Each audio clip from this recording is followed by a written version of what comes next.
অর্থ উপদেষ্টা বলেছেন, কারো বক্তব্যে নির্বাচন থামবে না, কোনো ব্যক্তি বা দলের কথা নির্বাচন বন্ধ হবে না বলে জানিয়েছেন অর্থ উপদেষ্টা ডক্টর সালেউদ্দিন আহমেদ।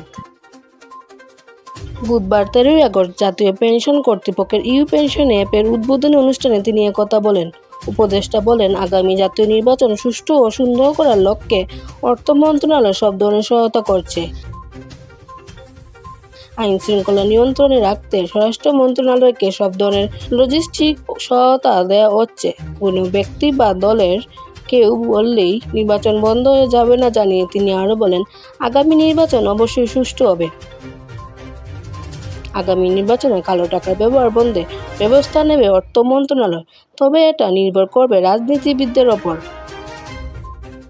সর্বজনীন পেনশন স্কিম প্রসঙ্গে তিনি বলেন, স্কিমে চাকরিজীবী, শিক্ষক সহ সব পেশার মানুষ অংশ নিচ্ছেন না। এটি কেন হচ্ছে এবং মানুষের অনীহা কোথায় সেটি খতিয়ে দেখতে হবে।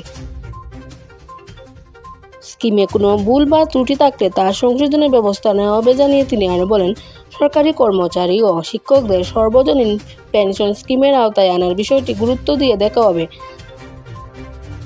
পাশাপাশি সর্বজনীন পেনশন স্কিম নিয়ে প্রচারের উদ্যোগ বাড়াতে হবে। অনুষ্ঠানে জানানো হয়, ইউ-পেনশন মোবাইল অ্যাপসের মাধ্যমে এখন থেকে ব্যক্তি পর্যায়ে সর্বজনীন পেনশনের স্কিম দেওয়া যাবে। মোবাইল থেকে লগইন, যাবতীয় তথ্য যাচাই করা এবং নোটিফিকেশন পাবেন ভোক্তারা। অ্যাকাউন্টের নমিনি পরিবর্তন বা অন্যান্য সব কাজই অ্যাপসের মাধ্যমে করা সম্ভব।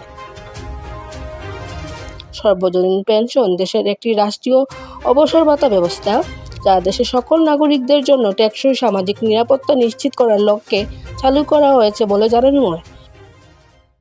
এই স্কিমের আওতায় 4টি পৃথক স্কিম রয়েছে, যথা প্রবাস স্কিম, প্রগতি স্কিম, সুরক্ষা স্কিম এবং সমতা স্কিম। সালমা ইসলাম, দেশ 24 লাইভ, সিলেট।